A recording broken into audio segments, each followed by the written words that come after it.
श्री भगवान त्रेता युग में महाराज दशरथ और कौशल्या को निमित्त बनाकर इस धरती पर प्रकट हुए। तो श्रद्धा और विश्वास के मिलन से भगवान शिव के हृदय में श्री भगवान प्रकट हो गए। बाबा तुलसी ही लिखते श्री भगवान का रूप वैसे तो अगुणहि सगुणहि नहीं कछु भेदा गावनि श्रुति पुराण अरुवेदा। देखो बड़ी अद्भुत बात आती है कि मेडिटेशन के जनक कौन है, क्योंकि आजकल जहां जा रहे हैं हर जगह मेडिटेशन मेडिटेशन मेडिटेशन। मेडिटेशन को प्रकट करने वाले कौन है? पतंजलि तो बहुत बात में हुए। बोले शंकर, बोले शंकर। बाबा तुलसी लिखते हैं क्या? मगन ध्यान रस दंड युग, समय की सीमा से पार। तो भगवान शिव जब ध्यान में जाते हैं तो कितने दिनों तक ध्यान में रहेंगे इसका कोई भरोसा नहीं। जो किसी चीज का फाउंडर होता है, ये तो आपको पता है, उससे ज्यादा मेहनत तो कोई नहीं कर सकता। जो फाउंडर होता है वो सबसे ज्यादा परिश्रम करता है। तो शिव जी क्या है? वो मेडिटेशन के फाउंडर हैं, फाउंडर आचार्य हैं। तो मगन ध्यान रस दंड युग, ध्यान करेगा। बाबा तुलसी लिखते हैं बीते संवत सहस 87,000 वर्षों की समाधि में चले जाते हैं। किसी ने कहा हमारा 13,000 और पूरा कर लेते तो कहने में ठीक रहता।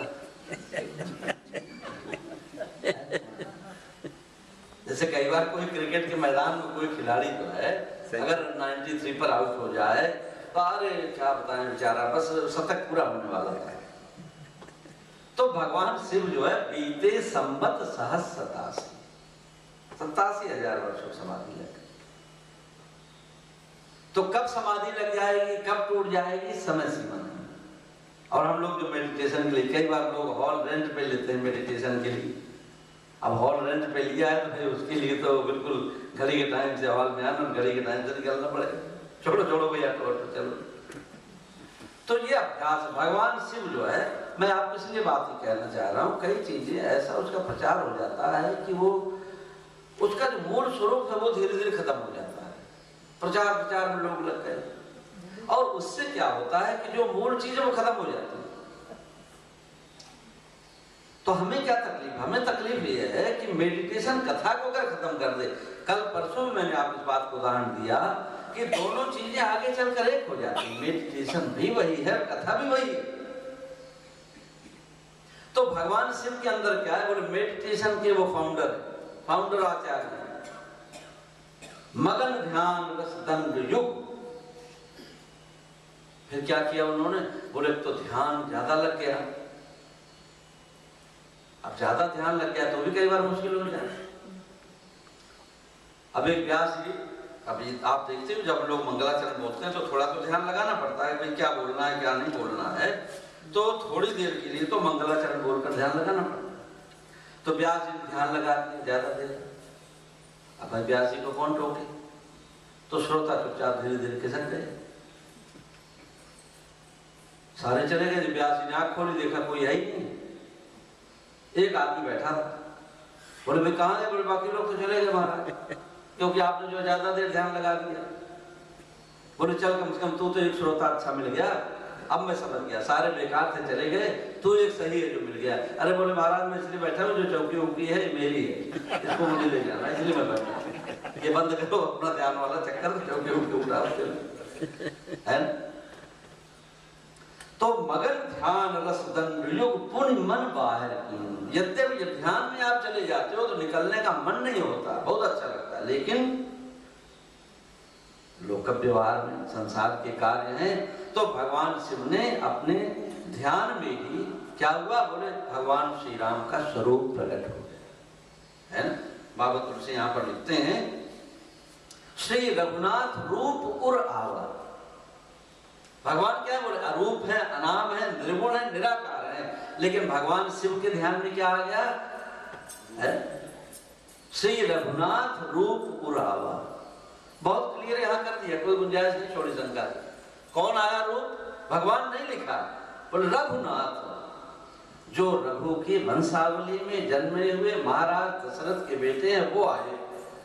बात तो साफ कर दी ना गोस्वामी तुलसीदास जी ने। वही भ्रम में मत पड़ना कि एक राम दशरथ का बेटा तो दूसरा राम घट घट में लेटा, नहीं, वही राम घट घट में लेटा और वही राम दशरथ का बेटा। क्लियर कर, दोनों एक ही बात है। तो श्री रघुनाथ रूप उरावा, और जैसे ही भगवान का अंदर ध्यान आया, भगवान शिव आंखों में आंसू बहने लगे, मगन ध्यान रस तन। तो पुण्य मन बाहर की, किसी तरह मन को बाहर किया। यद्यप बोलने की इच्छा नहीं है, लेकिन फिर भी पार्वती बैठी हैं, जिनको भगवान शिव ने कहा था कि कथा सुनाएंगे, तो बोले अब इनको कथा सुनानी है, इसलिए कुछ बोलना है। यद्यप बोलने की इच्छा बाबा की अब है। इस प्रकार भगवती पार्वती की उस श्रद्धा और भावना को देखकर, जो पार्वती ने कहा महाराज अब मेरे सुनने की इच्छा है। पहले क्या था? बोले पहले मेरी बहस करने की इच्छा थी। श्रोता भी ऐसे होते हैं, कुछ सिर्फ पूछना और जानना चाहते हैं, बाकी उनकी श्रद्धा नहीं होती। कुछ इंफॉर्मेशन मिल जाए ताकि ये कह सके वो बाबा जी आए तो ये बता रहे थे, ये कुछ दूसरा बता रहे हैं। कुछ ऐसे भी होते हैं, तो अलग अलग। तो यहाँ पर क्या है? बोले महाराज अब मेरे मन में कोई संदेह नहीं, इस भावना से नहीं, मैंने जो आपसे पूछा भी है इसलिए पूछा है, मुझे अब श्रद्धा है। क्या श्रद्धा है? बोले राम कथा पर रुचि मन माही, अब मेरी रुचि श्री राम कथा है। तो मुझे बताइए हे स्वामी, हे प्रभु, कि कैसे प्रभु जन्मे, कैसे धरती पर आए, क्यों आए, क्यों इतनी लीलाएं की, और वह जो सच्चिदानंद परमात्मा हैं उन्होंने नाना प्रकार के ऐसे सुख दुख भरे हुए चरित्रों को इस धरती पर क्यों संपन्न किया, ये सब बात। तब भगवान शिव ने थोड़ी बहुत बातें को सती जी को बताते हुए कहा कि देवी वैसे तो भगवान के आने का प्रयोजन अनेक है। बाबा तुलसी ने इस बात का संकेत किया, जैसे भगवत गीता की भावना से क्या है? यदा यदा हि धर्मस्य ग्लानिर्भवति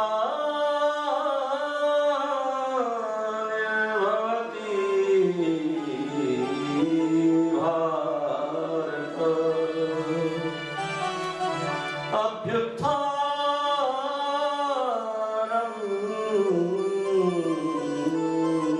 धर्मस्य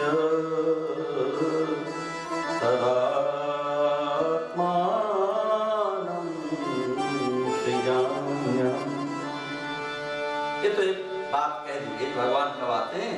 बोले यदा यदा ही धर्म से। बाबा तुलसी ने भी बात कहा, जब जब हो धर्म कई हानि, बाढ़े असुर महाअभिमानी, तब तब प्रभु धर्म मनुष्य शरीरा, हरहि सदा सज्जन भवप्रिया। लेकिन बाबा तुलसी ने यहाँ एक संशोधन कर दिया, हरि अवतार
धर्म की रक्षा के लिए, अधर्म के नाश के लिए।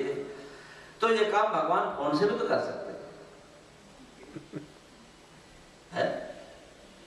भाई आप देखो, किसी देश में कोई प्राइम मिनिस्टर, कोई प्रेसिडेंट, लोग बुलाते भैया आप मेरे, तो कहते हैं वो कोई बिजनेस की डील के लिए गए थे, मोदी जी आए थे, कुछ फाइनेंशियल मैटर था, कुछ भारत के लिए कुछ इन्वेस्टमेंट चाहिए। अरे वो तो बातें फोन पर भी हो जाएगी ना।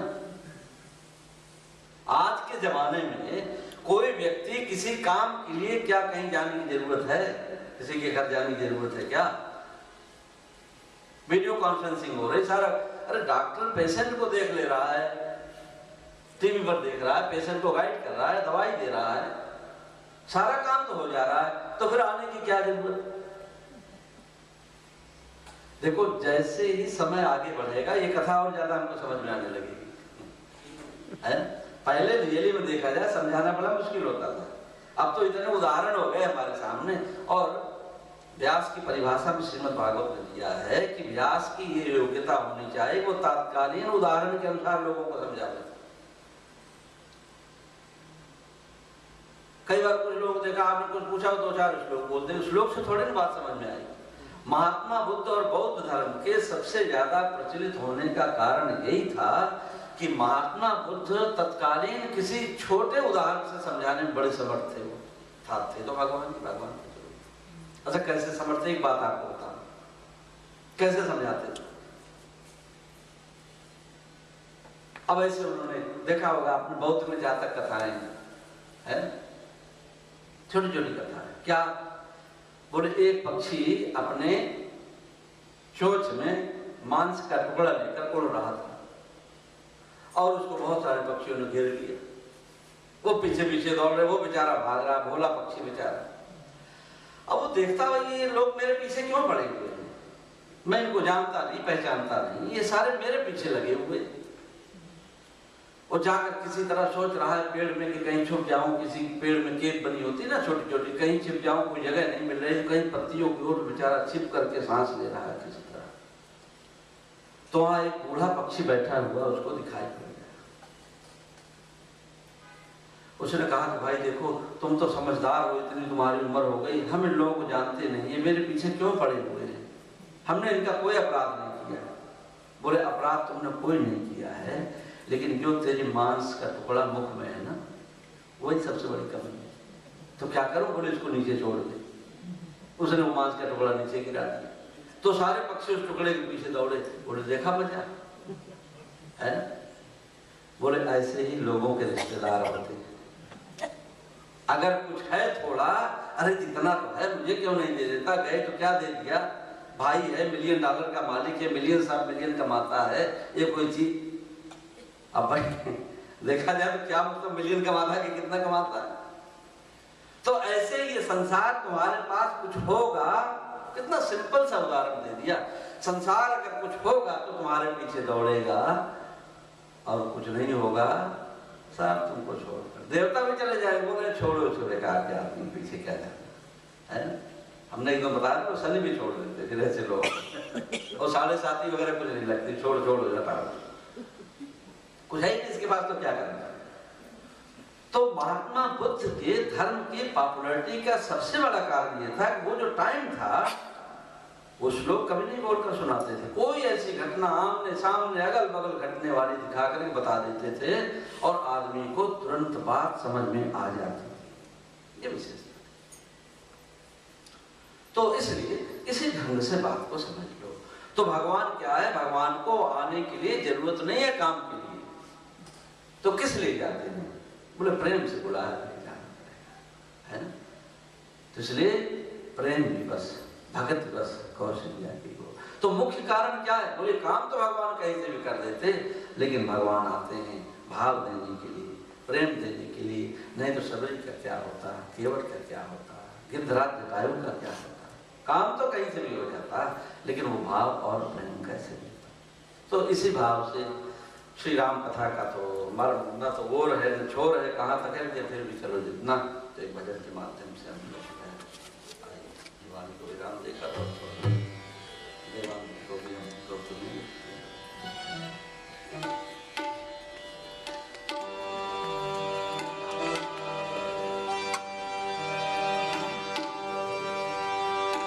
ओ न जाने कौन से गुण पर दया निधि रीझ जाते हैं, न जाने कौन से गुण पर दया निधि रीझ जाते हैं, न जाने कौन से गुण पर दया निधि रीझ जाते हैं, न जाने कौन से गुण पर दया निधि रीझ जाते हैं, न जाने कौन से गुण पर दया निधि रीझ जाते हैं, न जाने कौन से गुण पर दया निधि रीझ जाते हैं।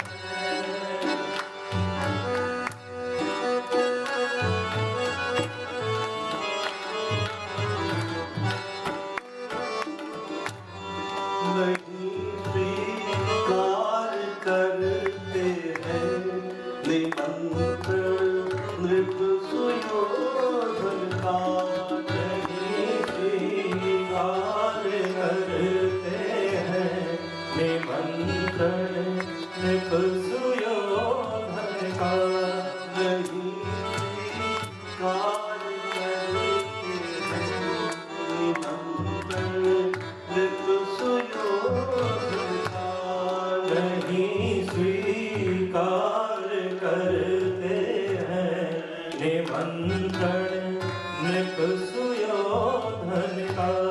विदुर के घर बहुत कर भोग को काल गाते हैं, न जाने कौन से गुण पर दया निधि जाते हैं, न जाने कौन से गुण पर दया निधि जाते हैं।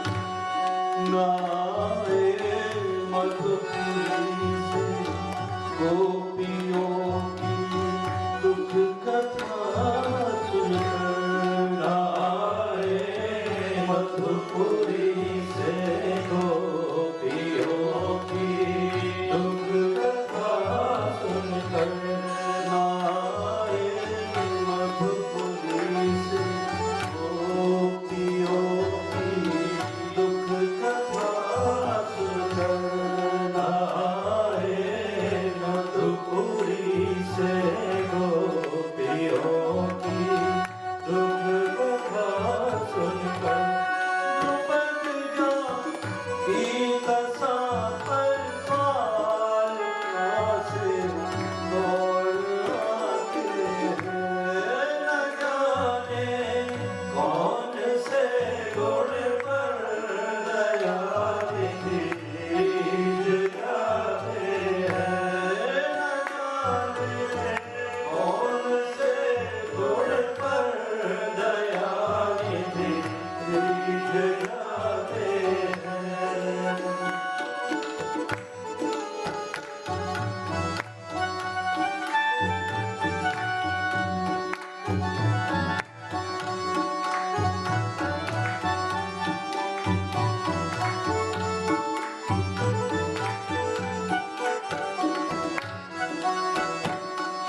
लगो